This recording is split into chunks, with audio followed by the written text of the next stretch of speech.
Top 10 most exciting things in 9.2. Number 4 will shock you. Number 4 will indeed shock you. So today we're going to be talking about the things that we're excited for in patch 9.2, with number 4 being probably our favorite. Doctors hate him. Dr. Hazakostas hates him, apparently. And so we wanted to talk about some of the things that we thought were really cool coming in 9.2. I think overall, I've been very happy with patch 9.1.5 and patch 9.2, just the direction of some of the things that they have been taking the game. I guess just personally, this is not the patch that I've been the most excited for ever, but I do think that Blizzard is making a lot of good changes in the right direction. And these are things that I have been super stoked to play around with and see how they develop come the patch. Yeah, I think I'm actually probably more excited for this than most patches.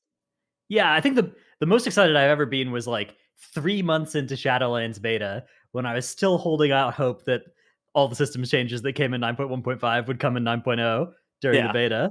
But yeah, this is definitely I mean, the course of this PTR cycle, many of the things would not have been on this list if we'd recorded this video 3 months ago, and they've iterated on the PTR in such a way that they do make the list. And it's going to be really exciting. So yeah, I'm looking forward to this patch a lot.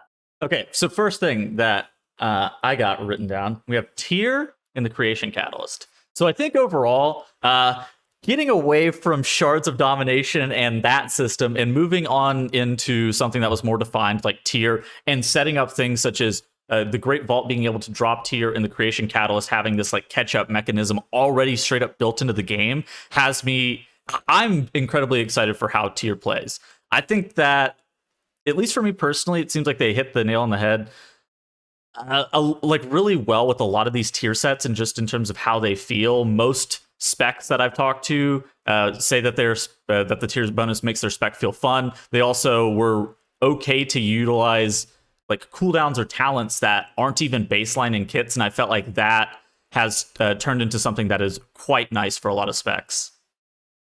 Yeah, I agree. I think the process of iterating on these set bonuses has been pretty great. Most specs have gotten to a point where they're pretty happy with how their bonus looks. Of course, some, have been nerfed over the PTR cycle, but a lot of them came out of the gates way too strong, right? And had to get nerfed. But most of the specs that were initially unhappy when they read their set bonus, 3 months ago, are happy now. Most of them. A couple are still in a place where the people of those specs aren't super jazzed, but I think it's a pretty good ratio given there's the 36 different specs here, and the posts that devs have been making about these tier sets has been really encouraging as well. Yeah. And then, the creation catalyst, it's just a huge answer to one of the old problems of tier sets, which is like, here's this huge amount of exciting new gameplay that comes each tier that you can only get to if you raid quite a lot. And this time that doesn't exist. You don't have to raid at all to get your tier. Like you do if you want to get it as fast as possible, if you want to get it in the first 2 months of the patch, but you will get it eventually just by virtue of playing the game and however you choose to play it, which it seems fantastic to me. I think them moving to like class tier sets as opposed to raid tier sets was a really good decision as a whole. I'm kind of interested to see how the creation catalyst feels. I'm sure we're going to look back on this in a couple months and kind of talk about the creation catalyst. I'm excited to see like what I end up thinking about it whenever I'm looking back at the patch just as a whole. But whenever I'm sitting here looking at it as it's set up, I think the creation catalyst kind of fulfills the need that we're going to have.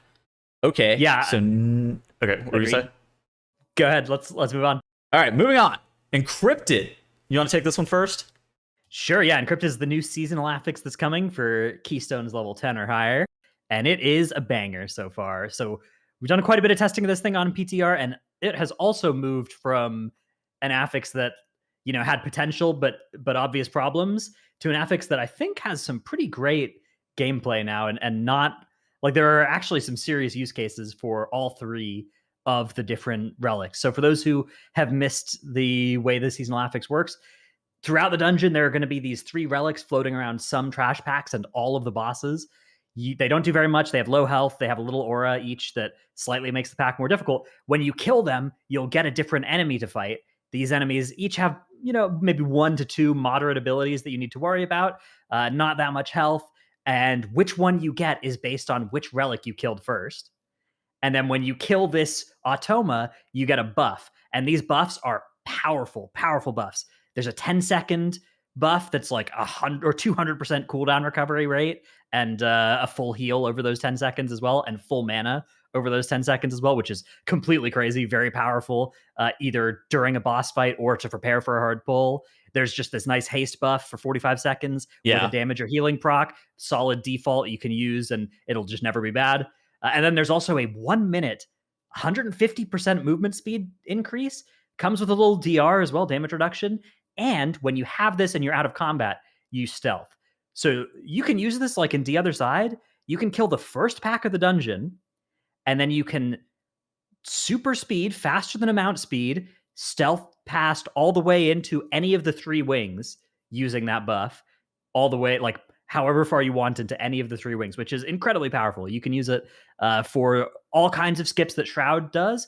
And because it's a full minute at 150% increased speed, you can use it for all kinds of skips that didn't exist before this patch. So Yeah. it is going to be so cool. Yeah, I'm looking forward to this affix tremendously. I think overall, this has kind of hit the mark, at least in my mind, for a seasonal affix that feels rewarding whenever you interact with it, but doesn't feel like you end up having to play like the affix as the dungeon. I kind of felt like, so Tormented was less so than that. Prideful was a lot more of like you're playing the affix first and foremost, and you're playing the dungeon secondarily. I think that this, for how the seasonal affix works, at least hits my mark for how much it's giving you in return, and in addition to that, how easy it is to deal with. Plus, for those who haven't tested this seasonal affix, your timer is going to be really, really forgiving in 9.2 for almost all the dungeons. Yeah, it's nice to just not have mini bosses like the last 2 seasonal affixes. Yeah. Okay, so next thing, and what I am super, super stoked for, is the new raid. So we have Sepultura, the first ones. I'm excited for like a lot of different stuff for this. So first off, just playing it. Sepulchre, I just pronounced it incorrectly again. I was getting people flaming me. There's a CH there. That's how it should sound. I agree with you. You know, English language just really, really harsh sometimes. Yeah. Anyways, I'm really excited to play this raid as a whole. You and I both did raid testing on pretty much all the bosses. I thought that there were, at least Anduin in my mind, probably stuck out the most. Anduin and Lihivium, I think, were my 2 kind of favorites from the bosses that we did test. But one of the biggest things is that they have not tested the final 3 encounters of this raid. Yeah, so potentially this is going to lead to a really exciting race to world first, where these completely unseen bosses, we have read their dungeon journals, so there's quite a bit of information available there, but completely untested on any difficulty, unprecedented in modern WoW to have that in a tier. Now, that could lead to a really exciting race to world first, could lead to just exciting raids on that second week of the tier when they come out, you know, when those bosses come out. The second raid week of the tier, the third week of the patch. Yeah. Or could be a buggy mess, right? Usually they test these. They usually don't test the last boss on Mythic. Yeah. This time they're not testing 3 bosses on 4 difficulties. So 12 total difficulties are not being tested. That's 12 times as much stuff not being tested. That, you know, if they've come up with a way to not need that testing, then this is going to be awesome. If they still needed to do that testing and they haven't done it, then this could be a potential disaster, right? With just normal guilds running into normal raid on that second week with those 3 bosses open. And like, if 1 or 2 of those bosses is bugged to the point that the boss is like not killable, then that's going to be horrible and it will not be worth it. Yeah, exactly. I'm super excited I'm also kind of anxious to see how it happens because of what you said. Like, if it's going to be buggy, that's going to be a major misstep. But I do think that, like, I'm really excited to see how this raid turns out. And in all honesty, we haven't had a hard raid tier in quite a while, at least in terms of like multiple bosses over the 200 pull counter mark. I think the last time that we had that was even 1 boss over the 200 pull counter mark, I think was, it must have been Ajara was over 200. Okay, so Ashara was like what, the 250 mark? The last time the second to last boss was that long was Fallen Avatar, back in Legion. So now if we had another tier like that, we'd potentially be seeing a race that went into the 3rd week mark of Mythic being open. And that would mean it would conflict with the double legendary timeline. which is another thing I'm excited about this tier. Although the timeline is one of the, I think, the ones that is controversial about how double legendaries work. But in general, the idea of getting to use your Covenant legendary and another legendary, pretty cool. Should be pretty fun for unless your Covenant legendary sucks, which it does for a couple of them. Yeah, I think overall Double Legendary is going to feel fun to play. I think that's what I'm excited to do with it. I'm not in love with the timeline, but it is what it is. At the end of the day, I am excited to play with Double Legendary. We're going to be playing most of this patch with Double Legendary. It's going to feel kind of awkward at the very beginning, especially once you do have that power spike. Assuming it doesn't trivialize the raid, I'm kind of happy with this Double Legendary situation, and it honestly makes my spec feel a lot better. And how does it make all the specs that you feel or that you play feel a lot better as well? Yeah, a few of them. A few of them. It's a few of them more than others. Some Okay. it's kind of a medium effect or one that you don't really notice, and some it's very powerful. So it should be pretty fun though. And yeah, it unlocks on the 3rd week of Mythic if you've been doing the campaign, or the 5th week of the patch. Yep. Which is pretty cool, and I'm looking forward to that power spike. Should be fun. It's worth noting that unlike previous patches, you don't need to do Torghast to get this new legendary. You don't need to do in fact you don't need to do Torghast to upgrade your legendaries from 262 to 290 whatever Yeah. the new high rank is. You don't need any rep to get this belt power. You don't need to do Korthia basically. There's no Korthia equivalent. There are some things that are slightly worth grinding. It's worth getting the rep to Revered at the same time that this memory comes out. Without getting to Revered, you can put on the belt, but if you get to Revered, you can craft it into a different slot and at a higher item level.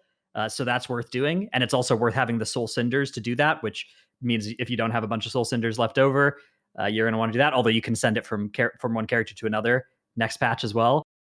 But yeah, it should be pretty nice to not have the traditional weeks 1 through 3 of a Shadowlands patch that you spend in a lot of Torghasts and in the Maw or Korthia, right? Yeah, exactly. And for the Double Legendary, you only have to do the campaign. So like you're going to need to make sure that you are doing the campaign, but it's not going to be too long. I think that they've severely cut back on just the grind in general for patch 9.2. And I mean, that's something that's really good. They didn't really make too many posts about this, like Blizzard didn't. I feel like they probably should have claimed their W's on this one, with the changing of the conduits, with the changing of of legendaries and stuff like that. I feel like that's a massive W. Is like them seeing that players were not happy with the length of the grind and being like, all right, we'll allow you to cut back on this. We'll drop it down a little bit. And I honestly do think it's a massive W for Blizzard to recognize that the grind was too long for the player base and being like, all right, we agree, and we're going to cut it back a little bit. Yeah, it is still worth grinding the rep for that, crafting the double legendary into a different spot. But yeah, honestly, even if you don't do that, or if you do it a couple weeks late, not a big deal. It is also like a minimum amount of power gain. It's like maybe 0.5% of, like if you're a DPS player, it's probably like 0.5% of DPS gain, because you really care about the effect from the second legendary. You don't care about like the slot or the stats optimization in the same real way. But you do get to go from 265 to 290 something in that spot. Yeah. So it is quite a bit of item levels. It's definitely worth doing, but it's worth doing. Yeah, it's not make or break for sure. All right. And so those were our top 5 things, with number 4 being the most surprising. Yeah. Did we miss anything? I hope it shocked you. Yeah, I hope it shocked you. Did we miss anything? Is there anything that you're super stoked for in 9.2? This was just our list. There were a couple of things that we kind of missed out on that maybe we could have talked about. I think Tazavesh was one that we kind of spitballed around, like whether or not we're excited for. I think I'm kind of stoked for it, but pretty excited for Tazavesh. But that it's a cutthroat world out there in the top 5 list. You only can pick 5 things, so we had to leave it. Did Tazavesh crack your top 5? Let us know down in the comment section, and we will see you guys later. One weird trick. Who could have predicted this?